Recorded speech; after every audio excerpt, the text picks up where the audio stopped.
मैं शैलेंद्र सागर जी से जानना चाहूँगा कि आज जो कथापन है, इस समय जो कहानियाँ लिखी जा रही हैं, उपन्यास भी इसमें शामिल माने। मैं कथा की जब बात कर रहा हूँ तो उसमें कविता का भी कुछ अंश मान सकता हूँ। जो खंड काव्य आ रहे हैं वो भी किसी न किसी कथा तत्व के साथ ही सामने आ रहे हैं, विधागत विभेद की बजाय। मेरा आशय ये है कि जो हमारा आज का समाज है, उसकी जो आवश्यकताएं हैं, उसकी जो अपेक्षाएं हैं, उसका जो आदर्श है और उसकी जो विसंगति है, क्या हमारा कहानीकार उसको उसी निडरता से दर्ज कर पा रहा है? बहुत ही महत्वपूर्ण और सामयिक विषय है ये, और हम लोग अक्सर इस बारे में बात भी करते हैं। आपने जो विधाओं के बारे में बात कही थी, एक दो बातें उसके बारे में करके मैं आपकी दूसरे सवाल पे आऊँगा। कहा जाता है कि कोई कहानी बिना कविता की नहीं होती और कोई कविता बिना कहानी के नहीं होती। और अब तो एक इस तरह का चलन भी शुरू हो गया है जिसको कहते हैं विधाओं की आवाजाही, कि किस विधा में आप लिख रहे हैं, किस विधा में वो छप रहा है और फाइनली उसकी किस विधा में उसको मान्यता मिल रही है। ऐसे दृष्टांत हम लोगों के सामने हैं। पुरस्कृत हो रहे हैं किसी और विधा में। बहरहाल ये एक अलग विषय है।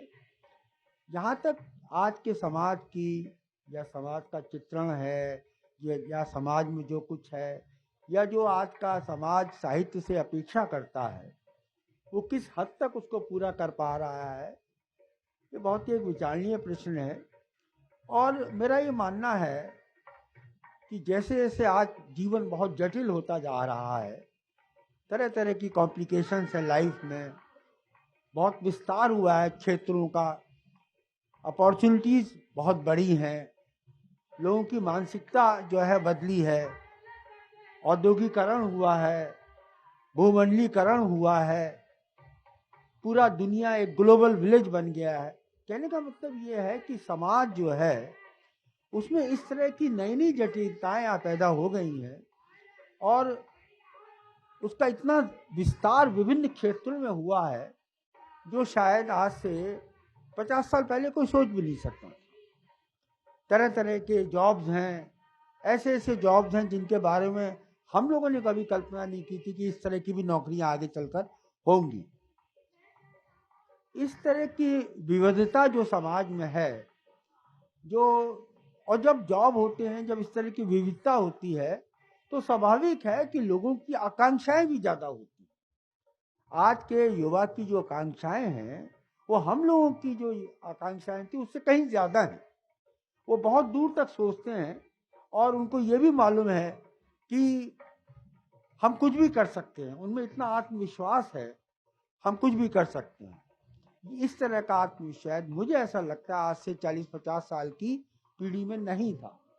कहने का आशय यह है मेरा कि बहुत एक नए तरह की दुनिया धीरे धीरे सामने आ रही है। उसमें बहुत वैरायटी है, उसमें बहुत कॉम्प्लिकेशंस भी हैं, जटिलताएं भी हैं, उसमें तरह तरह की एक्सपेक्टेशंस हैं, तरह तरह के एफर्ट्स हैं, और ऐसे क्षेत्र रोज हम एक्सप्लोर कर रहे हैं जो कि पहले सोच ही नहीं गए थे। और अब एक नया चैलेंज आर्टिफिशियल इंटेलिजेंस पैदा कर रही है। आर्टिफिशियल इंटेलिजेंस सब क्षेत्रों में चुनौती दे रही है, साहित्य भी उससे अछूता नहीं है। लोग कह रहे हैं कि बहुत जल्दी वो ज़माना आएगा, शायद अगले 15-20 साल में, कि बिना लिखे लेखक एक उपन्यास लिख पाएगा या दे पाएगा आर्टिफिशियल इंटेलिजेंस के माध्यम से। आर्टिफिशियल इंटेलिजेंस के थ्रू वो चीज़ों को लिख लेगा और अपना बिना कुछ कलम चलाए वो शायद एक पूरी कृति पैदा कर सकेगा।